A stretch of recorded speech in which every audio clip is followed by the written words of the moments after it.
All right, let me ask you something. When was the last time you launched a fresh batch of ad creative for your Meta or TikTok campaigns? Now, if you have to think about it, that is the problem. And here's what I see over and over again with Shopify brands. A founder or a media buyer, they find one or two kind of winning ads and they kind of ride those ads out until the performance kind of falls off the cliff. And then it's a scramble, a mad scramble, I might add. Suddenly you're trying to find like new creative, you have to find new creators, you have to negotiate usage rights, you got to wait a few weeks for delivery. Well, and the whole time while you're waiting for this new creative, your CPAs are climbing. And so the issue really isn't targeting. It's not your offer. It's really that you just ran out of creative and, you don't really have a system to replace it. And I think that's where Incense comes in. On full disclosure, I actually wrote a very comprehensive review of their platform over at ecommercefastlane.com because I think what they've built really matters for Shopify brands at the kind of growth stage and beyond. Now, Incense is a UGC and a creator marketing platform. It really does give you access to over 20,000 vetted creators across more than 35 countries. So you can launch kind of structured briefs using their templates, and you can chat directly with creators inside the platform. And every piece of content that you approve, it also comes with a lifetime usage rights. Now, that last part's really huge, actually, now I think about it. There's no more chasing permissions 6 months later when you want to reuse a top performer. And I believe really what sets apart this platform from other UGC platforms is just how much it covers under one roof. Like you don't just get raw video clips. You can run UGC campaigns. You can do product seeding. You can do Meta partnership ads and TikTok Spark ads. You can even do, this is new, but you can even do TikTok shop and affiliate programs all from within one workflow. And if you're at a stage where you don't really have the bandwidth to manage these creator relationships yourself, they even have a kind of a white glove, fully managed service where their team handles all of it end to end. So if you're a Shopify store and you're doing, $50K or more per month and you're spending a lot of money on paid social, the question really isn't whether, you need a steady pipeline of UGC, because we know you do. The question is whether are you going to continue cobbling together to make all of this work manually, or are you actually going to build a system? And I think that's the benefits of Incense. So you can check out Incense. They're spelled INSENSE.pro, incense.pro, or you can hit the link in the show notes and that'll redirect you over. I would honestly go and book a free demo. Just take a look and see what their platform is. I know it'll help your brand. Now jump into today's episode.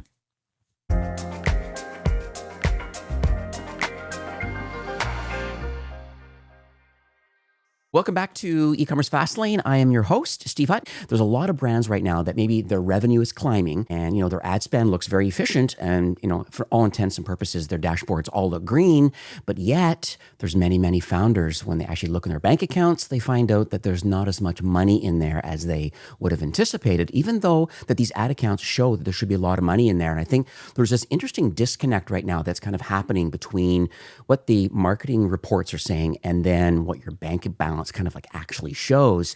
And I think that's a pretty dangerous spot to be in, I think, with e-commerce. And I think it only gets worse as the business starts to scale. And I think that's one of the reasons why I have my guest on today. It's Adam Callinan, and he's the CEO and founder of a company called Pentane. Now, what Adam, he's not just building software. We kind of talked offline before recording, but he's not building software just to solve this problem. He's actually lived this firsthand. He was the co-founder of a company called Bottlekeeper, which I want to talk about. He was on Shark Tank. Pretty interesting business. And then I think he grew that business. We'll hear more from him, but I think he grew it upwards of $60 million. He only had 4 employees. It's a really interesting story, and I really want to unpack that. But what's interesting about Pentane, from what I see, is they really connect a lot of the financial data to the marketing data all from within one platform. So now you can actually see what you're actually making. So not what Facebook or Instagram or Google, whatever what they're showing, those numbers are different than what's actually true profitability in your bank account. So Adam, welcome to E-commerce Fastlane. Thanks for having me, Steve. I'm excited to be here. It's been great. My pleasure. So you scaled this Bottlekeeper company. From what I understand, maybe there's insider information on this I don't know about, but publicly it talks about that, it grew past $60 million in revenue. There was 4 people, and then you finally exited. Now, can you talk a bit about that in itself, just that one story, because I think there's some other stories leading up to it. And then I want to talk about its pivot over to a SaaS company now. Bottlekeeper is the typical consumer brand startup story. My cousin's drinking a beer on the beach out of a party, like a red Solo cup. And he's a little bit of a brilliant maniac where he wants to drink a Corona at a specific temperature in a bottle. And that's just that's what he likes. And so he has a problem. He scratches his own itch, so to speak. He sees people drinking out of a water bottle, and he has the idea of cutting one in half and insulating it so he can put a beer bottle in it to keep it cold and make it so glass isn't such a disaster on the beach. Yeah. And so he does that. He literally hacksaws in half. I mean, if you're on video, you'll see this. I have one on my desk, like this prototype, like hacksawed in half a bottle, stuffed it with neoprene koozie material, and his beer bottle fit in it, and it solved his problem. Yeah. So this is the classic consumer brand startup. Like, you have a problem, you create a solution to your own problem. It turns out other people kind of have the same problem, and other people will pay for your solution to that problem. That's like how most companies get started, right? Yep. And that's what happened. And I had just sold my position in a medical tech company and was looking for the next thing. And we came together, but that previous decade that we can get into if you want was really heavy, and it was difficult, and it was a medical device company. It was like so much stuff. It was like impossible to get away from. Yeah. So coming into Bottlekeeper, I was adamant that we build the company in a way that required no employees. I was like, I'm done managing people. I want to build this in a way that has 0 employees. So that was a really critical guardrail. That was a constraint. Yeah. Important word, constraint that I put on the company early on. And it forced me to solve problems in completely unique and different ways, which was a really good, important thing at the beginning. The result of which is when it started working, which, there's luck in a lot of these things. Generally, that's a timing related thing. Yeah. As it did start working, we had, I was doing everything. I was spending all the paid media. I was building the website. I was writing the copy, doing the emails, the customer service, like anything a customer saw was my responsibility. And Matt was doing the manufacturing, managing the manufacturing, the shipping fulfillment, our finance stuff, all that. Right. So as it started working, like it worked. Like this was a time and place where at the time we were on WordPress with WooCommerce. This was kind of early Shopify days. We did end up on Shopify, which was a game-changing experience. Yeah.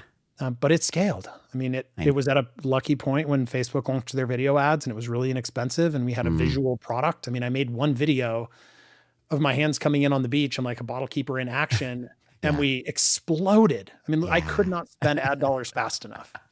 So we went from, the first year, our first like functional year we did in 2014, we did like 150,000 in sales, which was incredible for a year profitably. Yeah, for sure. Year 2, we did like 1.8 or so in sales. Year 3, we did over 8 million in sales. Right. And we had no employees. We had no investors. We started paying ourselves in the 3rd year. Oh my. But like, it got too big to not have employees. So we did end up building a small team after that. But I mean, it was just a rocket ship. Yeah. So how do the Shark Tank fit into those equations? I know that leading up to that, there's a lot of kind of like pre-shows you have to go on to and pre-pitch separately, and then finally not sure if you're actually going to be on the live show or not, or if it's just going to be web only or not at all. And so you obviously got approved and went on the live show. Can you tell us just maybe a quick little synopsis about what happened getting on the live show, and then what happened during and then post show? Yeah. The shortest possible version is that we had a casting producer from Shark Tank reach out to us in 2015. Okay, yeah. That was that was about the $1.8 million year, and this is at the beginning of the year. So most of our revenue, to be clear, and this was a really difficult part of this business, we do half our revenue in the last 6 weeks of the year. So like we had to hit a grand slam every Q4 or the year was a disaster. And we had one of those not good years later on in the company. Okay. So by the time we ended up on the show, it was 3 years later. And there's a lot of reasons. I mean, it's a their system, it's like Sony and ABC and all these like huge mega production companies. Yeah. Their system is, we were in season 10. So like they knew what they were doing. So they just kind of like from the first season, I was out of the country. The whole deal with Bottlekeeper is I wanted to build a scalable business that my wife and I could operate from anywhere in the world with an internet connection. Right. So we did that. Like we didn't have kids yet. We traveled. We were gone 4 to 6 months of the year. We were in Asia and Africa and Europe or all over the place. Yeah. And I was in Iceland when they told us about the dates they wanted us to be back for, and they freaked out because they didn't know I was out of the country. Oh. And they were just like, nope, you're going to the next season. I mean, had I known that, obviously I would not have told them I was out of the country. Oh my. But so they pushed us to the next season. The next season, they had too many beer companies on. So they pushed us to the next season. But by now, I mean, by the time we aired, our trailing 12 months was over 10 million in revenue, like profitably. We had a lean team, no investors. So like the fun part of the show, if you see it, it was in season 10, I think it was episode 6. Yeah. Is because there's another lucky timing thing. They filmed the week before Father's Day, which is our second biggest holiday next to Christmas. And so I was able, and you get to build your pitch. Like it is your pitch. They're not telling you what to do. They're telling what you can't do. For example, I wanted to get the judges out of their seats and like take their shoes off and come into like a beach scene, like bring in a bunch of sand and come into a beach scene. It's like, it's too difficult with the camera angles and everything. Like can't do that. Yeah. And otherwise you get to do whatever you want. Yeah. And so I got to open that episode with some insane, we're asking for $1 million for 5%, which is like the upper end of what you can do on Shark Tank. Yeah. Of which the immediate response is like, oh, you better have sales. And I was surprisingly, I do. Yeah, we've done over $1 million in the last week and $10 million in the last 12 months. It was like these crazy numbers that they explain. I know. And you then see Mark their Cuban face. says, They're like, oh, that's a whole different situation now. You're either the worst business people in the world or you don't need us, which is what he said. I mean, that was like his man, so this is great. It was super fun. Oh, that's lovely. So thanks for sharing that story. I think it's really cool. My other question then is around the whole the profitability thing. I think that's kind of the crux of why I want to chat with you today, because I really feel that that's the challenge right now, is that brands continue to grow, but a lot of times they don't really understand the true profitability, what's going on. And I think there's a big disconnect, as I said at the top of the show, between what the ad platforms are saying, what the ROAS is, and what the reality is, and what's actually going on. So can you talk a bit about that problem where maybe things just don't match up or they're not profitable? Like, where's all the money going, and why does the founder or marketer feel that I am profitable until they actually go to their bank account and look and going, this is actually not as profitable as I would have thought it was? And so I think I'd like to frame that first before we kind of get into the solution itself. We, in our dashboards, no matter what you're looking at, whether it's your Shopify or I hesitate to even bring up Google Analytics because it's such a disaster. Your Amazon dashboard, your Meta dashboard, your ticker, whatever, all the dashboards that we have. There's we don't need more dashboards. We have so many dashboards. Yeah.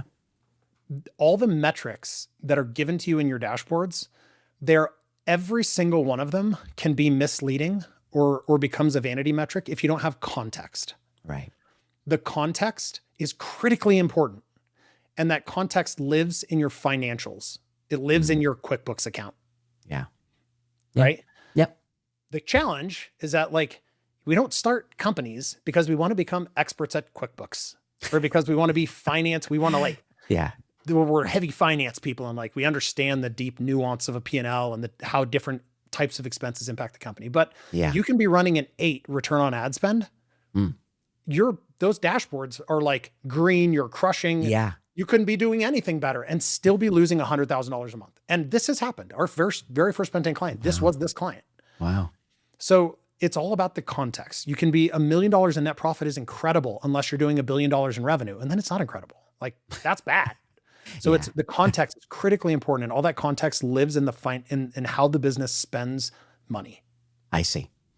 And so are there hidden costs that are kind of eating into margin that maybe founders don't really realize about? More than just what the dashboards are showing this great positive 8 ROAS. But if it's not hitting the bank account, then there's got to be other hidden costs that are chewing away at this. All the costs are hidden. The only costs that are not hidden is what's being spent on ad budget, right? Because it's in the thing saying you spent $27,000 and earned an 8 ROAS, hooray. Yeah. But the way that the costs work, different types of expenses impact the company differently. Right. We have operating expenses or fixed expenses. These are things like payroll, our office rent, our health insurance, the benefits. Think of things like this that are things that we pay no matter whether or not we make money. If we make more money, they don't go up. If we make less money, they don't necessarily go down. They're not tied to sales.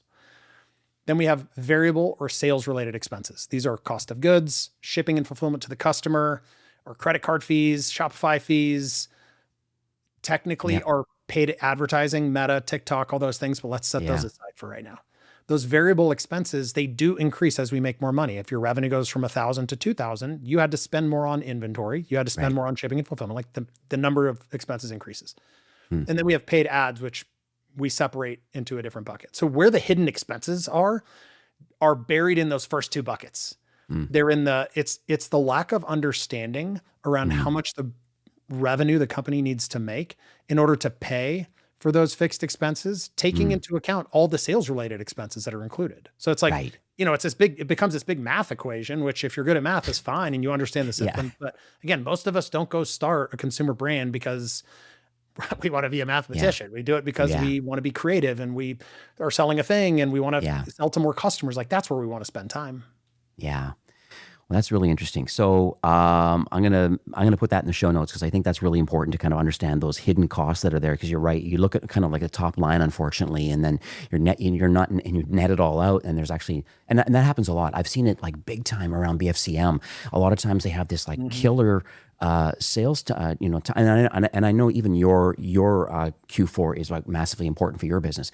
What's interesting is that like a lot of times these brands would go out, push away, they'd offer discounts and stuff like that. I think they'd have to offer discounts, and all of a sudden, now they end up losing money, or in worst case, best case, I guess, breaking even, and then worrying about the second and third sale, and that gets into the retention part of it and the loyalty part of it, and it kind of goes down that journey, right? How do we get them to the second and third sale?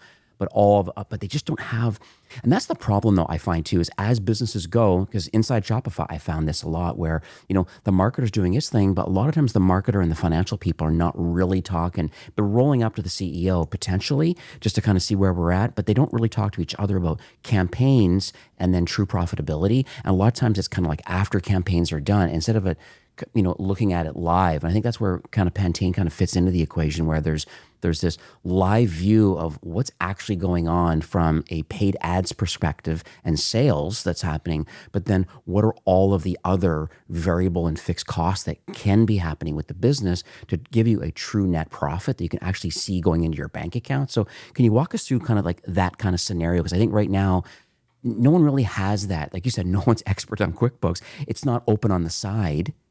Yeah. Based on the marketer running some kind of campaign. All they're seeing is the ROAS number. They're not seeing the true profitability number with the fixed and variable costs. So let's talk about your platform a bit here. Yeah. I mean, you set that up perfectly. And it's this thing that I talk about all the time. Okay. Marketing people and finance people, they do not speak the same language. They do not. Like even if they like each other, and a lot of times they don't speak the same language. Yeah. They have different needs and desires based on the information that they have and what they know about the business. Yeah. Finance people want to spend less money and earn more revenue.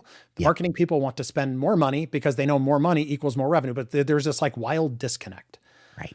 But they live how we build an ad budget and how that ad budget needs to perform to achieve a break even or a 10% net profit, or like whatever that is for you, whatever good looks like for you, that the guidance in that lives on the information that's in finance. So we have to connect them. They have to be connected. Right. And that's something that we did really well at Bottlekeeper. We built a system internally because I was the CEO spending millions of dollars a year on paid ads. Right. I had to have information on what good looked like, what a good return on ad spend, what a realistic ad budget. Right. And it's, a couple minutes ago, I mentioned there was one of the first companies into Pentane was an e-commerce brand that was losing $100,000 a month and their return on ad spend was 8. I mean, their marketing team's like, party time, hooray. And everybody else, the company's like, we have 4 months of life left. Yeah. The problem is that they were dramatically underspending on advertising. Their fixed expenses were a bit heavy for their business, but I mean, we can revenue out of that. Yeah. The problem is they needed to spend 3 times the amount of money on advertising, and their ROAS needed to come from 8 down to 2.5. And we executed that. And in 3 months, they were profitable. They were making $50,000 a month 3 months later. So it wasn't like their marketing wasn't broken. Right. Their business wasn't broken. It was just the connection between those two things didn't exist. And that's what Pentane does. It creates that connection. Right. So is this happening live then? So when somebody runs campaigns, so I guess you must sync your platform over to all the ad platforms. So the marketers are still doing their job, whatever that looks like. But then on the financial side, are you connecting bank accounts and are there journal entry? Like, I just don't know what the entries are for the fixed and variable costs, so that there's a proper, like, not hour by hour, but is it day by day, week by week? Can we make some adjustments? Some of the fixed and variable costs, like, does this open up conversations with the right people?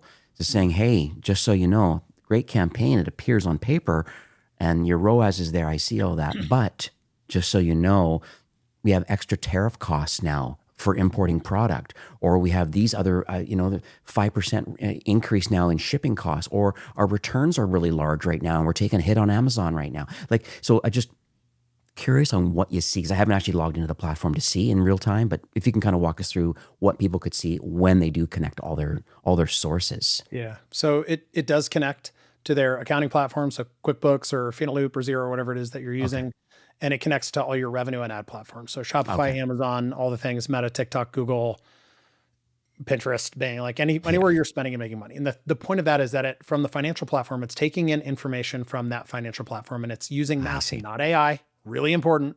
It's using math and algebra and a little bit of calculus to create an understanding of how the business spends money. Because then once we know how it spends money, we can understand what needs to happen for it to make money. Right. And then we overlay that revenue and ad data on top of that, and we can get really, really directive. So now they can go in the guidance system in Pentane and say, based on the finances in the business, like it's inherent to their system. Right. They can say, what happened if we want a net profit margin of 10%, and we are going to, finance says we have $40,000 to spend an ad budget.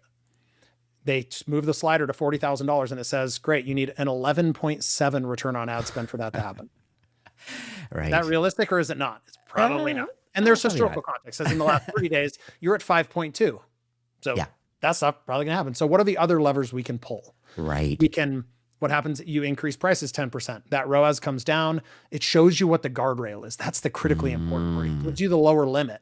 Anything above that is gravy. It's gold.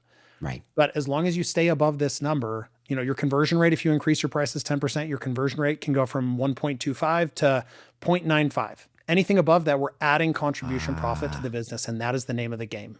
I see. So it just gives you all these levers that you can pull. Tariffs is one of them. Like we built that in there because tariffs are a real thing right now. Yeah. So you can go in and say, what happens if we get a 15% tariff? What needs to change? Do we need to increase prices? Do we need to cut some fixed expenses? Do we need to increase our ad budget? Do we need to maybe adjust our goal? Right. So see all those things before you go and make the decisions. And then within the system, be able to say and see visually in a graph with a trend line on it, as you're making those decisions, are they adding to the business or are they taking away? Because that's the key. You can't find out when you get your P&L next month that it didn't work. That is a disaster. We all know it. Like I've felt it. We've all felt it. I know that sucks. That's not a great way to operate. I know it just really sucks because it just like I said, it's back to the two silos again. I think, which is what's really poor about the whole thing. It's just like marketers and finance people just not necessarily completely talking in real time with each other, but having your platform now in the middle, pulling data from both sides, almost in real time. People can start having these proper conversations about we need to work on this, we need to work on that, and then at least everybody's kind of working together towards the common goal of profitability for the business, right? It unifies the conversation. It helps the finance. I love that. I mean, if you have one, and I mean, a lot of cases, a $3 million business, they don't have a finance team, right? They have the CEO operator, who's struggling with do I spend more? Do I spend less? What happens if I do? How am I going to manage cash flow if this goes up or down? Like all those things. It just unifies the information. So we can get really clear if you're going to give your marketing agency $10,000 in ad budget, how do we define good?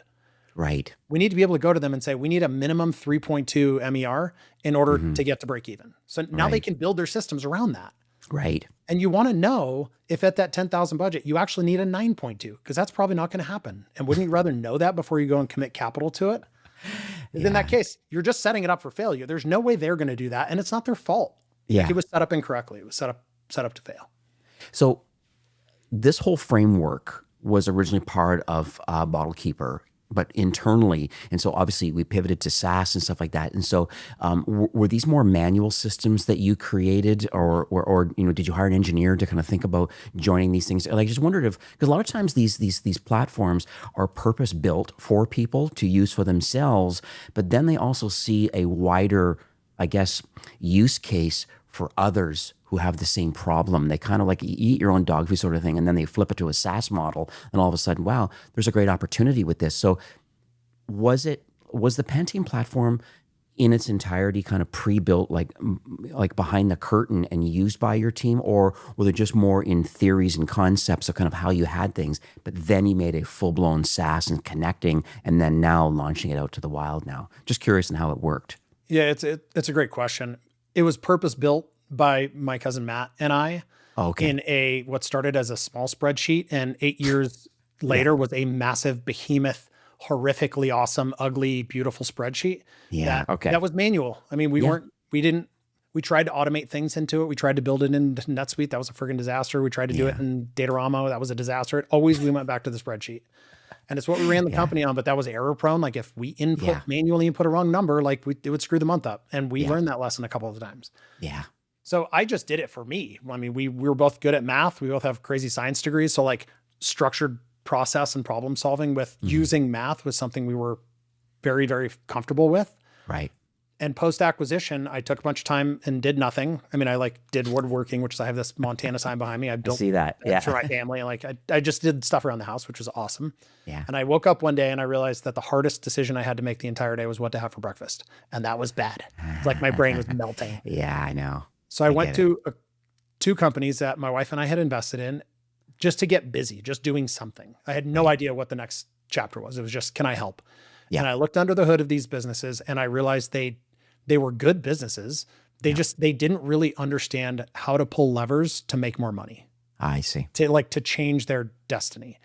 And so I just went back to the systems that we used at Bottlekeeper and I rebuilt them in cleaner, leaner, sexier way. Right. And it totally changed the way that they operated. Right. And then I did it again for a company. I got paid a lot of money to come in and help turn around as an advisor and did the same thing, rebuilt the system, and it completely changed their company. I mean, it saved their business.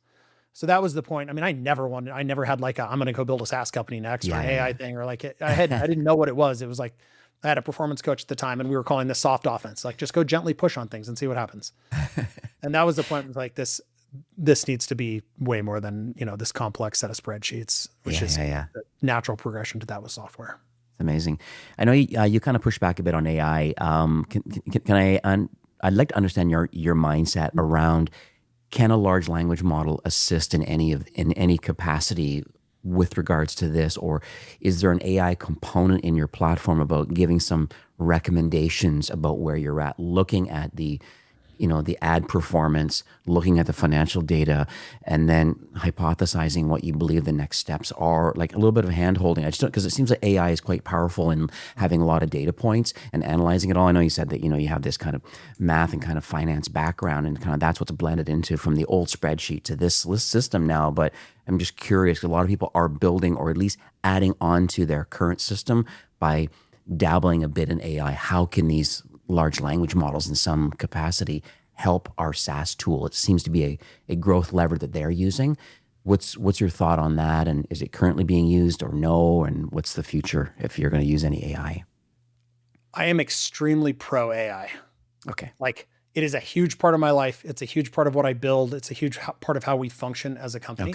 Okay. We have no AI in our production environment, which is what you see on, when you have a Pentane account, we have a web app. When you go into that, there is not AI built into that today. Okay. And there's a very specific reason for that. AI, you mentioned a couple of them that are really good to build into, and that's like the big data analysis stuff. As we start to pull in data from the Meta platform and we want to connect the guidance around campaigns and budgets and reallocations and things based on the underlying finances in the business, which is magic. Yeah. That's an amazing place for AI. And we have that in beta and we're testing it and doing with existing clients, 7 of them at this point. Okay.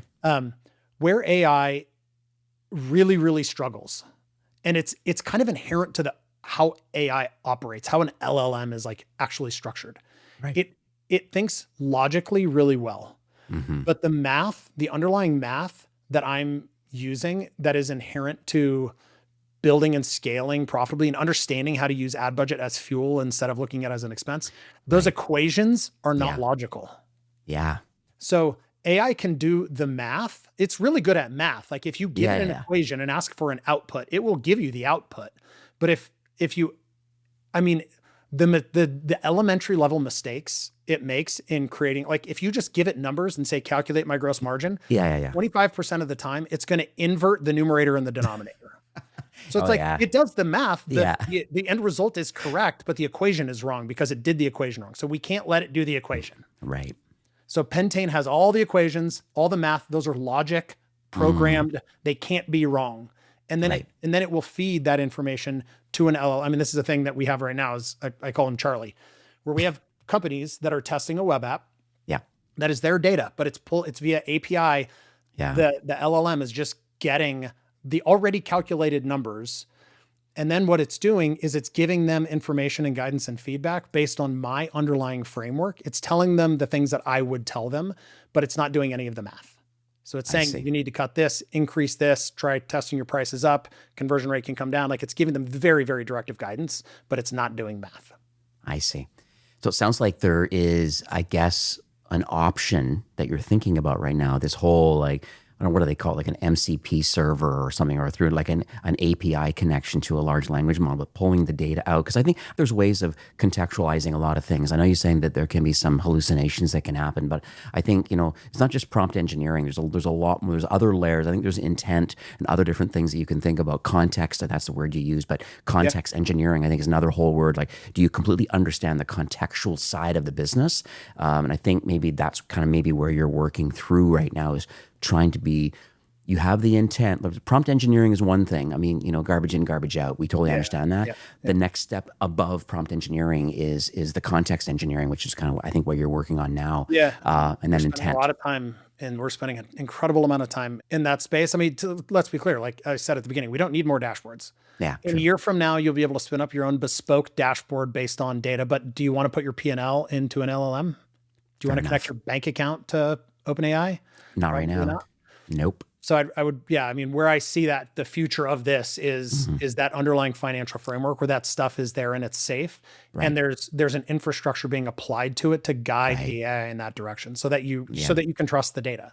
Because the worst thing we can do is have an AI doing some math thing and give somebody the wrong information that they go and act on, and it creates a different outcome. That's worst case scenario. So it's terrible. Incredibly cognizant and careful of that.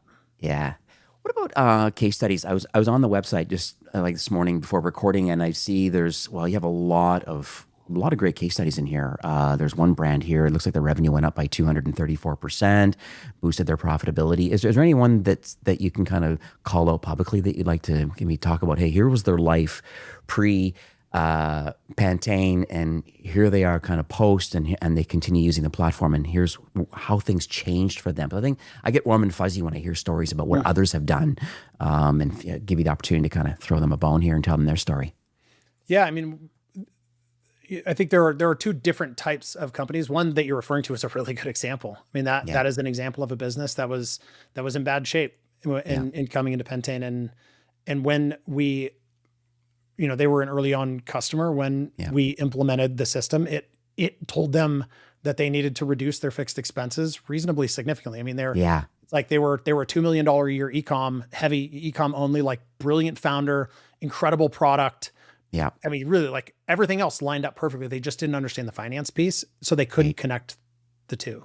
They needed to cut their fixed expenses by 25%, which is hard. Like those are hard decisions. They had to fire people. That sucks. But the reality, they were way too heavy for the size of the business, and they needed to dramatically increase their ad budget. This is a recurring theme, right? Because they're chasing the wrong metric. They were chasing a high ROAS, not understanding how detrimental that was to the business. Right. So it told them exactly where to put their ad budget and the resulting return on ad spend that would come from that, which feels uncomfortable. But the reality is, like, when you know where these guardrails are, ad budget can increase, ROAS can come down, and simultaneously net profit goes up. Like it kind of like blows our brains. Yeah, like, I know. It really makes sense. Like, wait, I can get less efficient and make more money. And the answer is yes. Yeah. And there's like, this is like the profit masterclass piece. Like I explain exactly why that is. Mm-hmm. The key is you just have to know where the guardrails are. So in that circumstance, I mean, that business now is a $7 million a year company 2 years later, still operating on Pentane. And it's their like financial operating system. It's how they do marketing. It's how when they are considering hiring somebody, they put that into the system and it tells them what needs to change. Can they afford to do that? Yeah. And if they can't, what needs to change so they can? Like, what are the other levers they can pull? I see. Yeah, I know, because I see here it says that like month one, they were like $102,000 loss, with I don't know what kind of revenue. Month two, they were 2 million. I think, there were 2 in million revenue. Like, it's a huge loss. Oh, wow. Yeah. And then 1,200 loss, or sorry, 12K loss in month two. But then month three, all of a sudden now they're 44 in net profit. And the reason that took that long is because you can't triple your ad budget in a week. That's True. I mean, one, it's like, that is such a risky maneuver. You should never, ever do that. Two, Yeah. when you increase your ad budget that fast, it just freaks out the algorithm. So like there is a process to get it to increasing things that aggressively. And it took some time. And obviously they didn't get the report and fire 3 people that day. Like it takes time to figure out how to do that stuff. But yeah. Is there any, what about early stage people? I know we kind of chatted just before recording, because there's some people that maybe you have a sweet spot, I think, of customer, because you have like amount of ad spend, you have a certain amount of data that's required to actually, not just incrementality, but you just have enough data in there to make intelligent choices towards the profitability of the business. And so let's talk about that sweet spot first of customer and why, and then I'd like to also talk about the early stage people that are watching now or listening and saying, well, what should they do if Pentane is not ready for them yet? I know you certainly allow kind of pre-revenue. You have a few customers that people get on board that are aggressive and want to kind of get rolling. But there's lots of people that are, doing, $100K annually. They're doing 10 grand a month. They're kind of doing their thing. They're trying to get product market fit. And are they profitable? Maybe, but they're a smaller startup. So let's talk about your sweet spot of customer, and let's talk about the early stage people and what you recommend they do before they're kind of ready for Pentane. the sweet spot for us is generally about $1 million in revenue up to 20. Okay. And we sit, most of our customers are in the middle of that, sort of 5 to 15.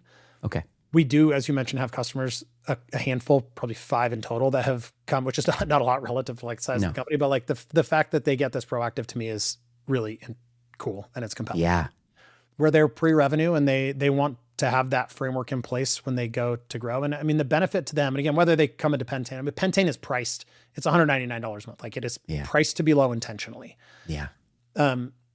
So that it can work for smaller businesses. Okay. For a company like that, I mean, the things that are important to that company are entirely different. Many of the things are entirely different than the company that's doing $15 million a year. Like they just have different problems, right? So for that company, the things to consider, which you learn about I have a profit masterclass that is on pentane.com. I mean, you can get to it from there. It's free. Yeah. Teaches you the things that you need to be aware of and conscious of. Part of that is pricing. Part of that is the impact of discounts. Like people do not understand how detrimental discounts are to the business. You bring this up like Black Friday, Cyber Monday. Yep. We had a massive influx of companies come in January because their Q4 did not work the way that they thought it was going to. And they didn't know it. Like they didn't know it until they got their P&L January 5th. And they're like, holy cow, how do we make 30% more revenue and lose money? Like how does that happen? So in those early stage companies, like pricing is important. Margins are the name of the game for them. Keep your fixed expenses as low as humanly possible for as long as humanly possible. And understand that what you make the product for and ship the product for and all the related fees. I mean, if that's 50% of your of every dollar that you make, 50% of it, the cost goes to that. Yeah. And you bring on, $11,000 a month in fixed expenses, you're losing money at a 4 return on ad spend. Yeah. Like, just let's understand what those things are so that we can make adjustments. I mean, testing prices is a real thing. Every company should be doing constantly. Yeah. Testing them up to create more margin space, because as we create more margin space, performance can come down and we can still be making more money. And when we're making more money, we can buy more inventory. We can pay more to acquire a customer to grow the business. So there's all these implications that, they impact that brand new company just like they do the 15 million. Their numbers look quite different. Yeah. So, yeah, and I was just thinking about too is like talk about the margin loss. I've seen this a lot too. Is coupon codes that are being shared on like Capital One Shopping and Honey and different things like that, and they're just throwing away 5 and 10% margin when they don't have to. And I know there's apps out now that appear to be blocking these coupon sharing sites, and the coupon sharing site still goes through its process or whatever their Chrome extension is. It appears to go through and say, oh, you have the best price, but meanwhile there's some other underlying technology. I had someone on talking about that, but there's a lot of sneaky areas where I think margin is being given away, or even UGC and influencers and stuff where should you be paying your influencer because they've shared a coupon widely, and then all of a sudden did they truly impact the business?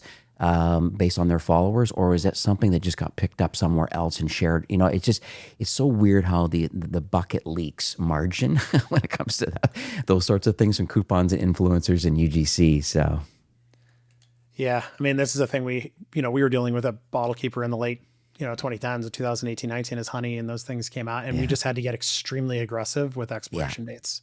Oh, We were that's always smart. really, really cautious about using discounts. We would only provide discounts to customers for doing things that were of value to us, like buying more product. So we would sell, you get a slight discount on a 2-pack, you'd get a slightly bigger discount on a 3-pack, Right. these things that drove AOV and contribution profit.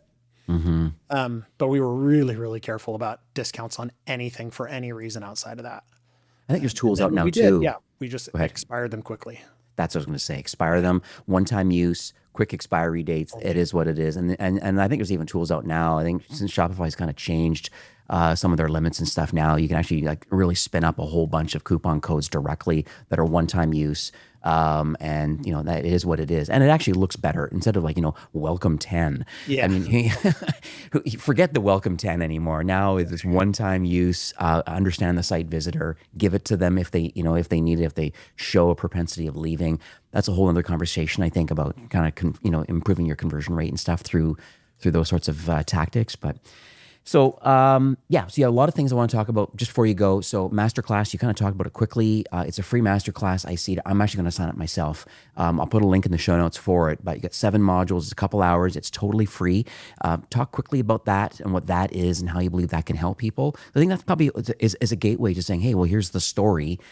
And then, by the way, we have Pentane that actually can be your operating system financially to help you. But getting the acumen, the business acumen of profitability, I guess, is where this masterclass fits in.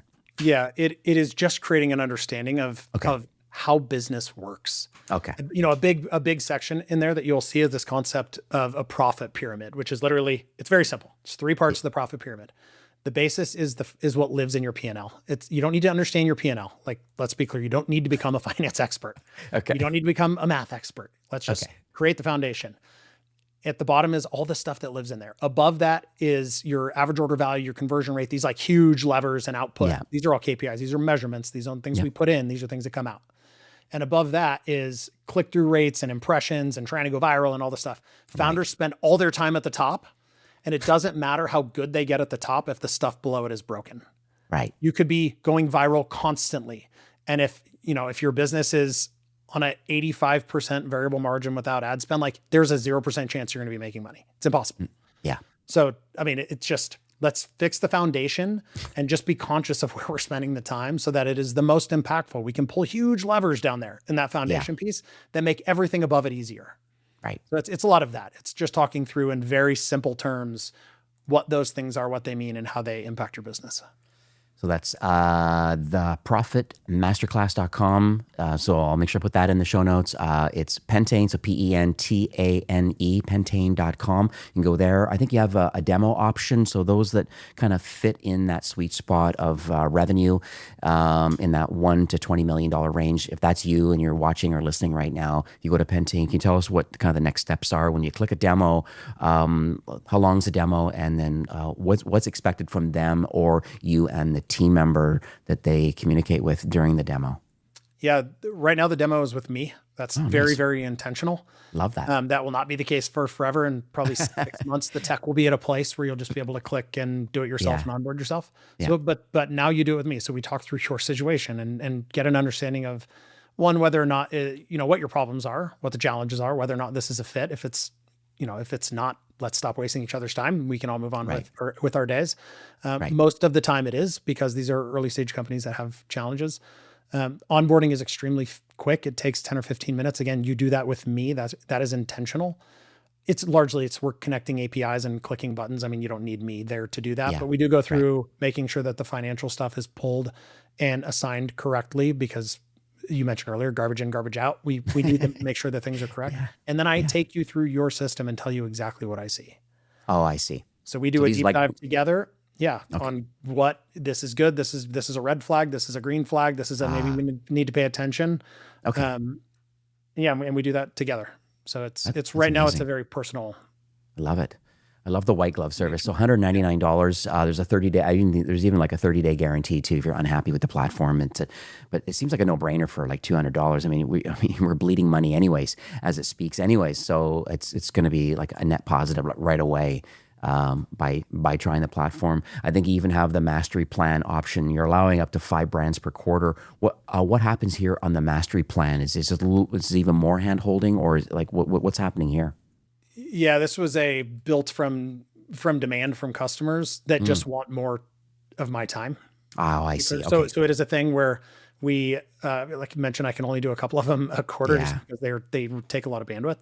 Yeah. Where we meet together, you and I, or your team and I meet together for an hour a week to talk about whatever you want to talk about. If you want to go through patent strategy, I had 42 of them when we got acquired. We spent incredible amounts of time and money in that. Do you want to talk about distribution? Do you want to talk about marketing? I mean, these are all things that I ran at scale. Right. And a lot of that is Pentane, like the information that lives in your Pentane account, we will spend time on together figuring out how to improve and change those outcomes in a much more white glove sort of hand-holding way. I see. Okay, and that's around $3,000 a month to go down that path. But $199, really good starting point. Get a demo, get on the platform, check it out. I mean, I guess you don't know what you don't know. It's a very small amount of money. You can kick the tires for 30 days just to confirm. So yeah, this is great. I mean, I always joke on the show, it's hard because you usually hide behind the mic, but I always say, how many pages of notes I've taken, and I've taken lots of notes today. I think it's a life of learning. It's just every day is always something new, and I just want to thank you for your time. And I guess, you really are giving back to the Shopify ecosystem. And I can tell it's nice that someone's actually walk the walk and talk the talk, so to speak. You've actually done it. And I think that, is kind of paying it forward now with a platform that you can honestly help people to grow and profitably scale their business, truly understanding the financial impact of their business from both the ad accounts through to the financial side. And I think it's really cool what you're building. So kudos to you and the team. And thank you for coming on the show today. No, I very much appreciate you saying that. That is my next chapter in life, is built around being as helpful as I possibly can. So absolutely. That's great feedback. I appreciate it. All right, Adam, thanks so much for recording today. Thanks, Steve. Well, that's it for today's episode. I'd like to thank you personally for being a loyal listener of E-commerce Fastlane. It's my hope that this podcast is offering you a ton of value through growth strategies, tactics, and exclusive insider tips on the best Shopify apps and marketing platforms, all with my personal goal to help you build, manage, grow, and scale a successful and thriving company powered by Shopify. Thanks for investing some time today and listening to the show. I'm so proud and excited that you have a growth mindset and are a constant learner. I truly appreciate you and your entrepreneurial journey. Enjoy the rest of the week and keep thriving with Shopify.